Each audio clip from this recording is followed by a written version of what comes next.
Hey guys, this is George. I'm back with a new video. So in this video, we're going to talk Powers of 10, number 6 of 6. Alright guys, brace yourselves because this is the one you've been waiting for.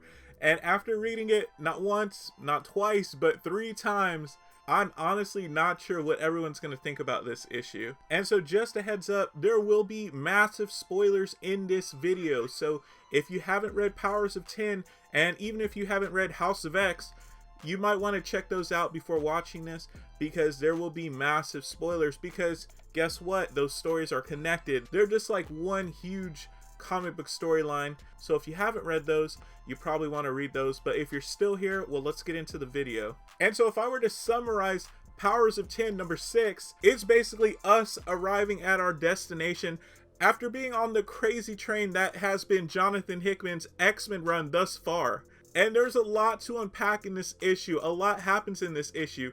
And it's interesting because there's not a whole lot of action in this issue, but the dialogue and the information that's given to us has enormous implications for the story up until this point, and also going forward into the X-Men story that Hickman has planned out.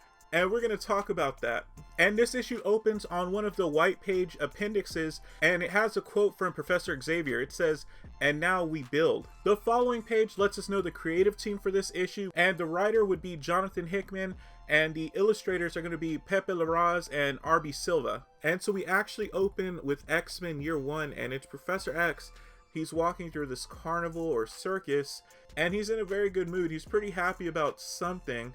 And then Xavier decides to take a seat, and he's just taking it all in. And so a young woman approaches him and sits down with him, and they begin to chat. And we know that this woman is Moira. And if you're wondering why all this seems so familiar, well, it seems so familiar because you've seen it before.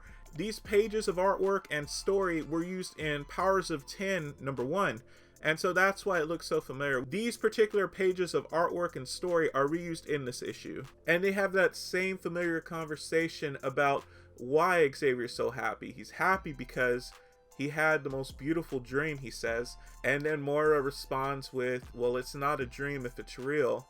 And for those who haven't read this before, Xavier's a little weirded out about this, and then Moira just says we do know each other, and she opens her mind to him. So when Charles actually reads Moira's mind, we jump to the year 1000. We're now at this wildlife preserve in the future, and if you can guess what lives on this preserve, well, there's animals, there's plant life, and there's mutants.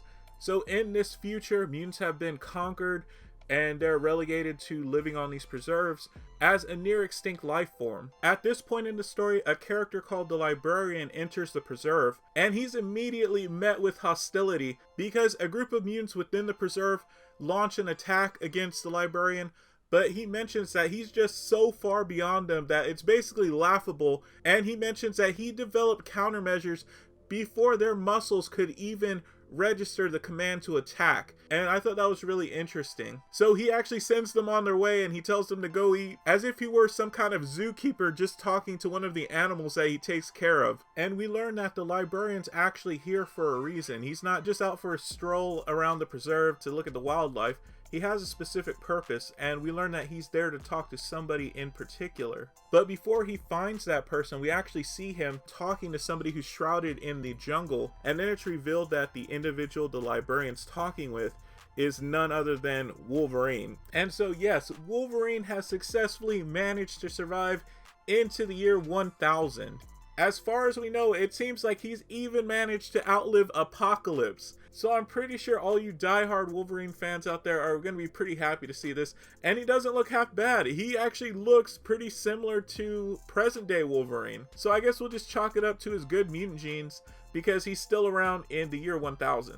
And I think this is pretty cool because so far in Jonathan Hickman's X-Men run, Wolverine's had a lot of really standout moments. And now I'm actually starting to wonder if Wolverine is one of Jonathan Hickman's favorite characters because he gets used so much and he has so many awesome moments. Like when Wolverine and Nightcrawler made their last stand against the Mother Mold, or when we saw Wolverine working together with Apocalypse as one of his horsemen. So far in Hickman's run, he's just been on this whole other level of awesomeness with everything he's done throughout these timelines. So Wolverine and the Librarian, they're having this discussion about freedom, and Wolverine kind of tells him to get to the point, why are you here? And the Librarian mentions that he's been waiting for somebody, and that somebody has just arrived. And it's actually Moira, who's also managed to survive into the year 1000. I have no idea how, because I don't believe she has any special healing or longevity mutant abilities, but she's here and it's the year 1000 and they were waiting for her.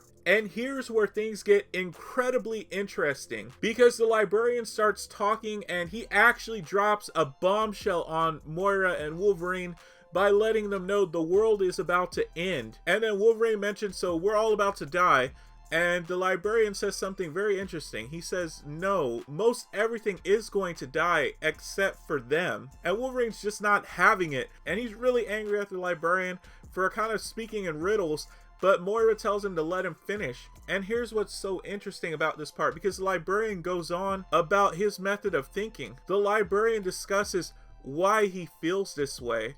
And so we know that the world is ending because the Phalanx are coming, and all of the evolved humanity or post-humanity, they call themselves Homo Novissima, is going to merge with the Phalanx, essentially destroying the planet and everything that's left, and allowing humanity to achieve this higher state and essentially merge with this godlike being. And it honestly sounds like the Librarian is having a lot of doubts about this, that he just doesn't want to give up his corporeal self and become just a piece of this godlike being. It sounds like he actually cherishes being able to walk, touch, feel, experience things. He actually seems to still value his individuality, and it sounds like he's afraid that he's going to lose these things by becoming a small piece of this all-powerful entity. And it's almost funny because it almost sounds like the Librarian doesn't quite understand what he's feeling is doubt.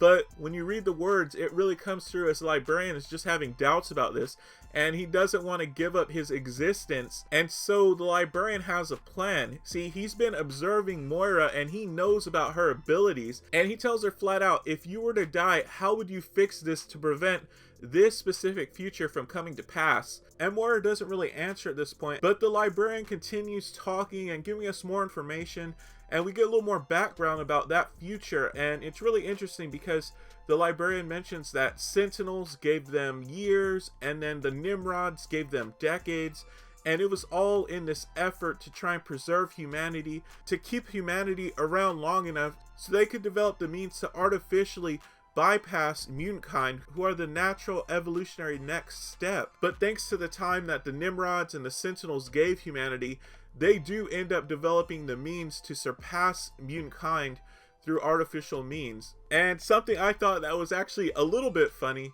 was that this whole time the Librarian was talking, Wolverine was slowly kind of inching closer and closer to this guy.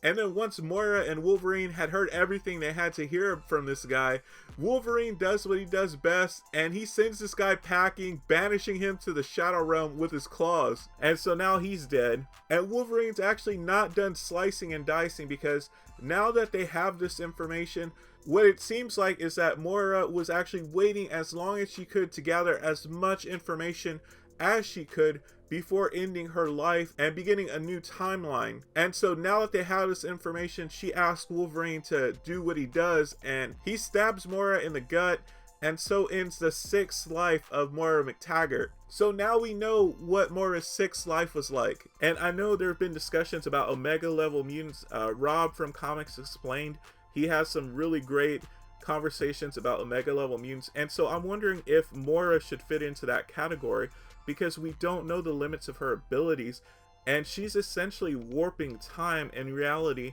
and just by her death she's able to end timelines, end realities, and start new ones. So to me that just seems like an Omega level ability, and all the while she still maintains her memories. So I'm just wondering, what is the full extent of her power? Because her power seems to override every other being in the universe when she essentially restarts the universe. And no, it's not an offensive ability at all. It's not even really a defensive ability, because she still dies. But at the same time, it is just this really interesting ability. So the following pages are another appendix, and it's these 2 white pages So if you're wondering where I came up with the term Homo Novissima or Novissima, it's actually because of these two following appendix pages, or the white pages.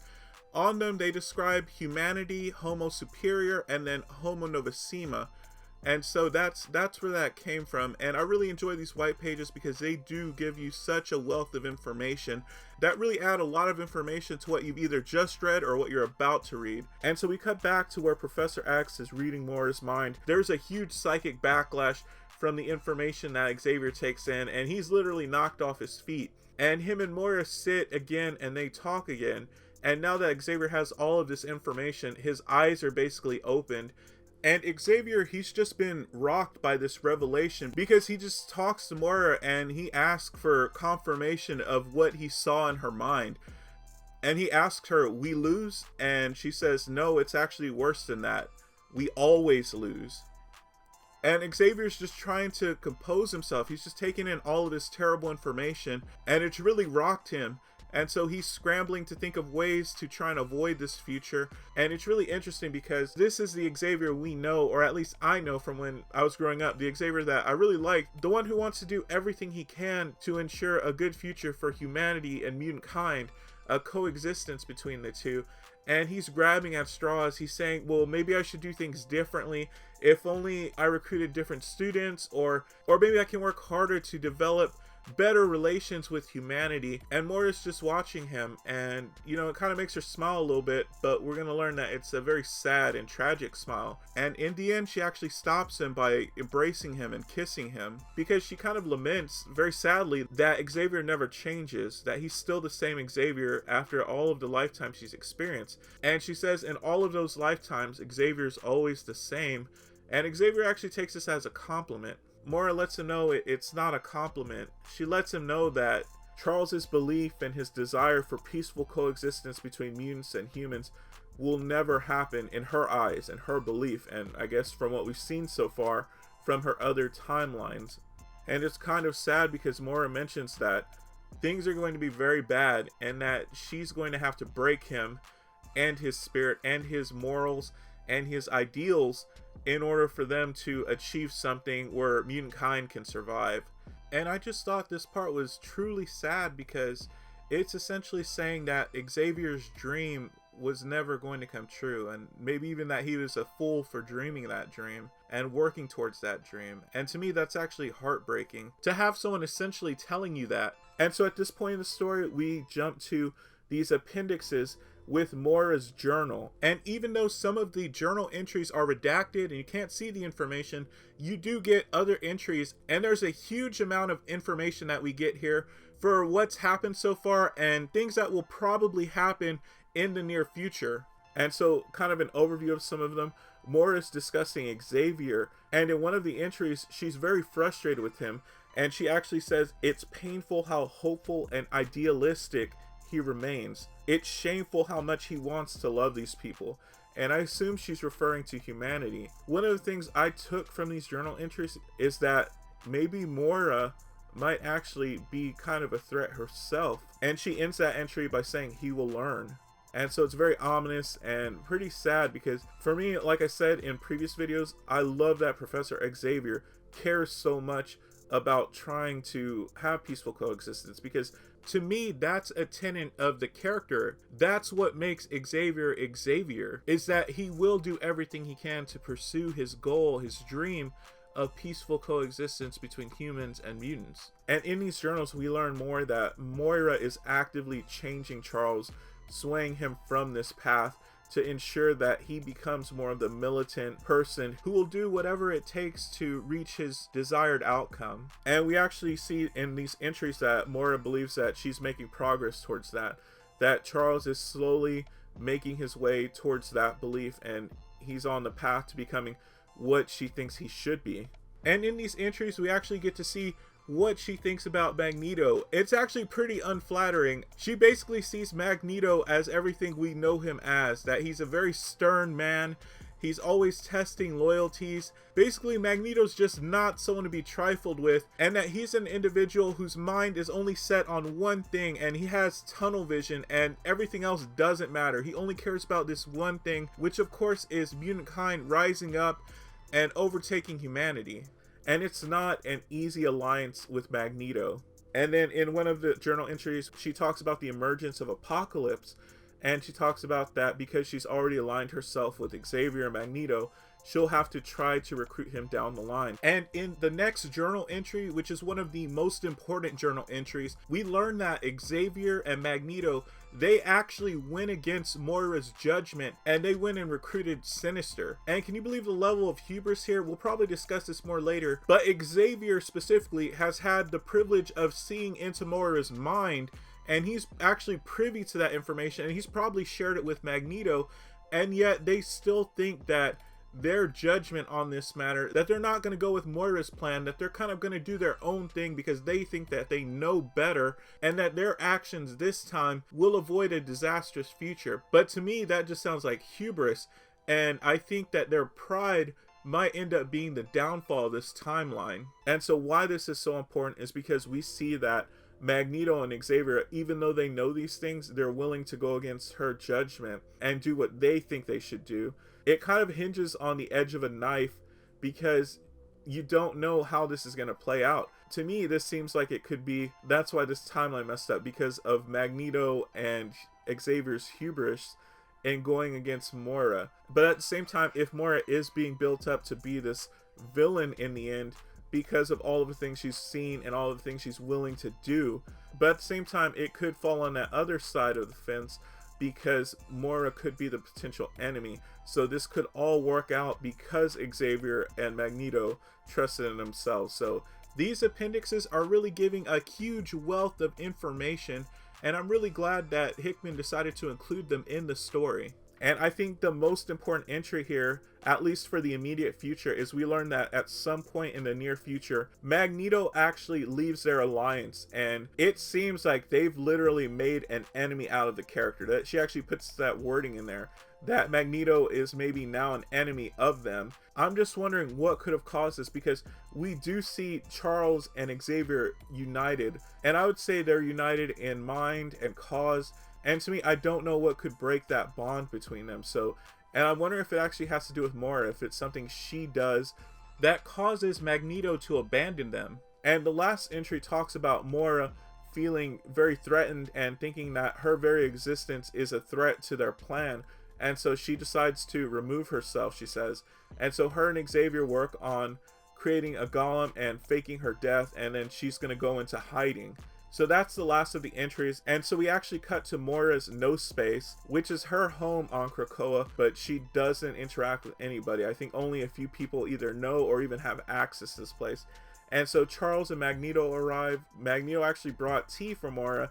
Moira's kind of like, cut the pleasantries, let's get on with it.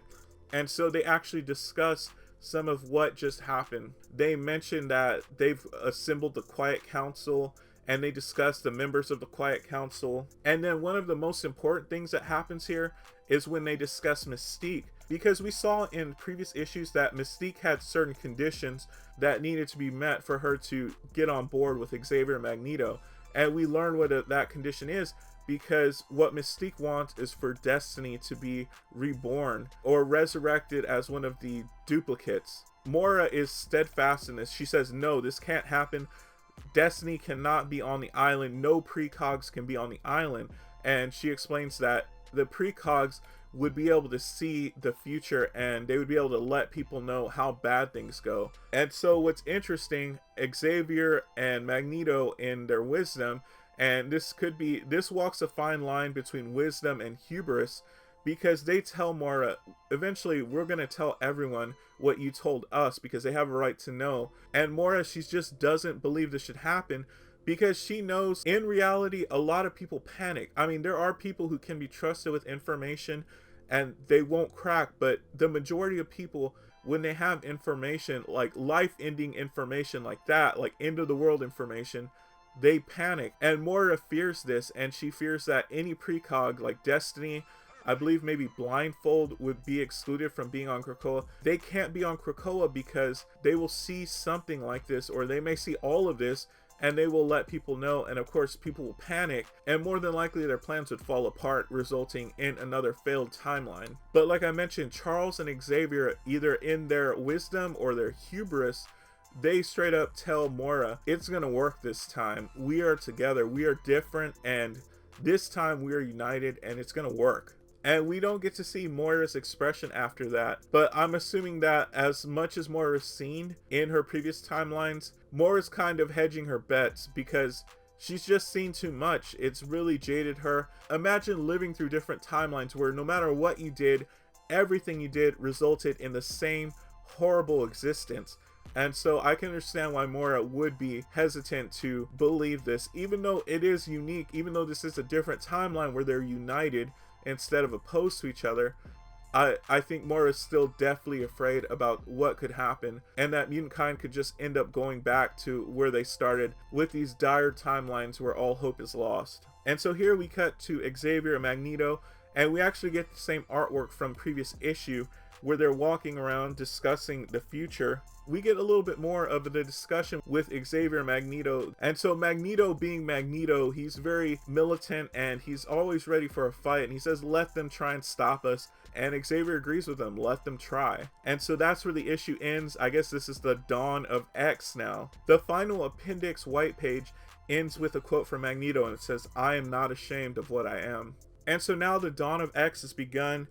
And the next issues going forward, X-Men #1 on October 16, 2019, followed by Marauders #1 on October 23rd, 2019, Excalibur #1 on October 30th, 2019, X-Force #1 on November 6, 2019, New Mutants #1 on November 6, 2019, and then Fallen Angels #1 on November 13th, 2019.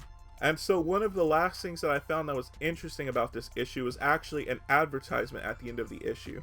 So you know how I just mentioned the list of the books that are coming out that tie into the Dawn of X? Well, the only advertisement we get here is the one for Fallen Angels #1.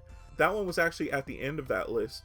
So I would have thought that if they had an advertisement, it would be for something like X-Men. But what's interesting about this advertisement, it says the dawn of X begins to break. And then the bottom part says the dawn does not break for all. And on this cover, we see Psylocke, we see Young Cable, and X-23. So of all the titles listed, Fallen Angel seems to be the wild card here. And I don't know what to expect, but I'm wondering if this comic is going to be very important to this storyline. So that was just kind of an observation from reading this issue. And so I kind of wanted to talk about the issue itself. So I really enjoyed this issue. There wasn't very much action in this issue, but at the same time, there was a lot happening in this issue. Very important things happening in this issue. And so the funny thing is that issue, even though it's supposed to be the end of the series, even though it's supposed to provide some closure, it actually leaves us with even more unanswered questions. So yes, we got to see the end of Moira's sixth life, but we still really don't know how all of this plays into everything.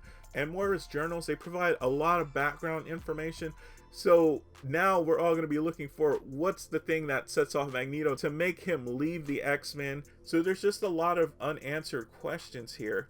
And so this is the dawn of X, and we've started the story. I really enjoyed the artwork, the colors in this story. I'm really enjoying what Hickman's doing with the X-Men. I can't wait to see what happens next. And overall, I'm happy to see how excited people are about this comic. Even though I have my reservations about the depictions of the characters and kind of what's happening with Mutant Kind, the whole resurrection stuff is very weird to me, just because it raises questions, because I don't know if I actually see them as the X-Men. Even though they have their memories and their personalities, as far as I know in this timeline, the original X-Men are dead. These are just duplicates. And so there's a lot of things that I feel are very strange about this story. I'm really excited to see what the future is of the X-Men. I feel these are must-read issues, so if you can, you definitely want to pick it up. And so I'm fairly certain that I am going to pick up X-Men #1. I'm sure they're going to have a lot of really incredible covers, but I'd also love to know what you all think. Of all those issues that I mentioned, are there any that you are definitely picking up, or are you just kind of waiting to see if it is integral to the overall storyline, or maybe you're just not even interested in it? Be sure to let me know in the comments section. If you enjoyed the video, leave a like. It helps a lot and I really appreciate it. And if you like comic book content, if you want more of this stuff, subscribe for more. I really appreciate that as well. And as always, thank you so much for watching. I'll see you in the next video.